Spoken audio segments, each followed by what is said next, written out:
If you've never been hungry, then it's hard to speak to starving. If you've never not been able to pay a bill, it's hard to speak to the fact that you want to pay the bill, you want to be on time, but you just don't have the means. And so we judge people by where they are. And so if they come in and they've overshopped at the grocery store, we don't see that as sometimes it's the one piece in your life that you can control.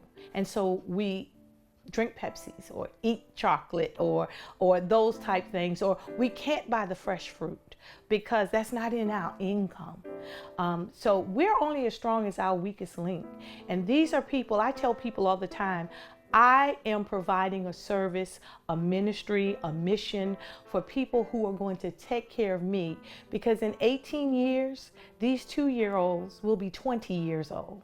And I'll be 20 years older. So I'm going to need patient people who believe in me, helping me in my grocery store, my doctor's office. If I end up in a nursing home facility, I want to put good stock into who's going to be there for me. And that starts now. And so I can't judge people for where they are, but we got to remember we're only as strong as a nation, as a city, as a state, as a community, as our weakest link. And our weakest link doesn't mean that they're not strong in other areas.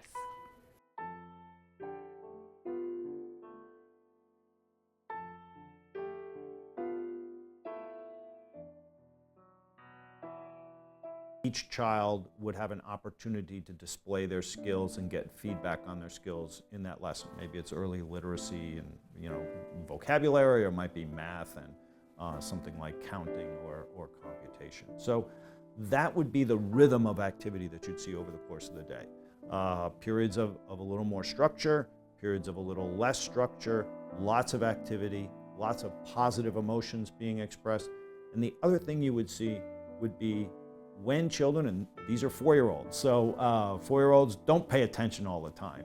Sometimes they get into tussles with one another, but you would see that the teacher was monitoring the kids' activity in such a way so that as children may get a little less attentive or may get into some tussle with a kid who's sitting next to them, that teacher would move in very quickly, provide support to the children in those contexts, and that what could have been a cycle of misbehavior would turn into a cycle of engagement for those children and successful involvement with the lesson.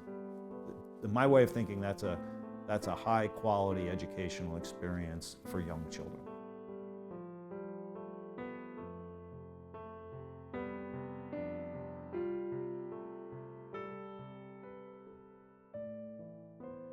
We can achieve universal pre-K by making it a priority. Communities, both North and South, East and West, they make priorities in what they fund, whether they're funding roads, bridges, sewers. They make it a priority for the infrastructure.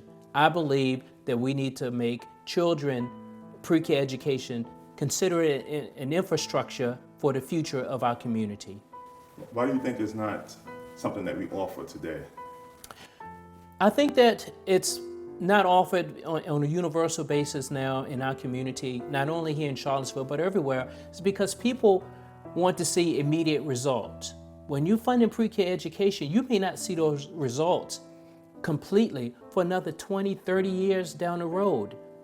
And people, when you're going in front of the school board or in front of the city council and in front of funders, they want immediate results. And pre-K education just doesn't work that way. We have to give them a firm foundation so that they can be ready to learn, they can be ready to engage in life, and that's what pre-K, universal pre-K education will do.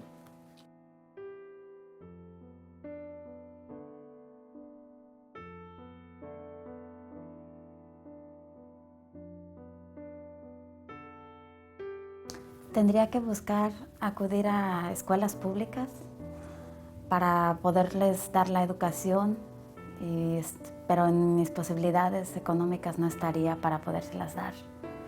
Así que mis hijos no podrían ir antes de una escuela pública. No acudirían a la escuela. CAP está más avanzado en la educación de los niños, tal vez sea igual, pero CAP te ayuda mucho tanto como a los niños como a los padres, porque los padres también reciben mucha ayuda de CAP. Y en las escuelas privadas simplemente se enfocan en que los niños tengan el conocimiento, el aprendizaje de lo que ellos necesitan, pero no importa si los papás aprenden algo de la escuela o de los niños, simplemente se enfocan en los niños. Y CAP me gusta porque es familiar, no nada más en los niños.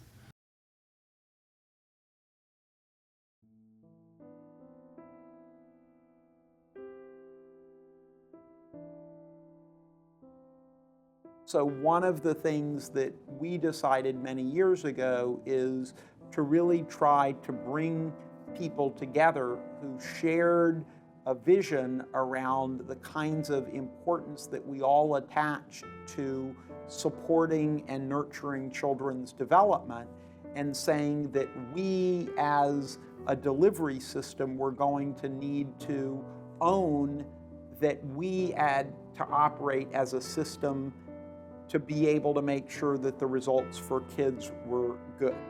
And Professor Neil Halfin at UCLA likes to remind me that all systems are perfectly designed for the outcomes that they're producing. So if you want to change the outcomes, you've got to change the system. And so we really adopted that mindset from the outset that we as a single organization or as a single program would be limited in our overall effectiveness if all we were thinking about was our own organization and our own program. And by contrast, as we opened ourselves up to a system thinking and imagined ourselves as one player in the life of a young child, that in order for that child to achieve his or her full potential, it was going to require that many different actors within the system align their actions so that in concert with one another, we could produce what we know young children need in order to thrive.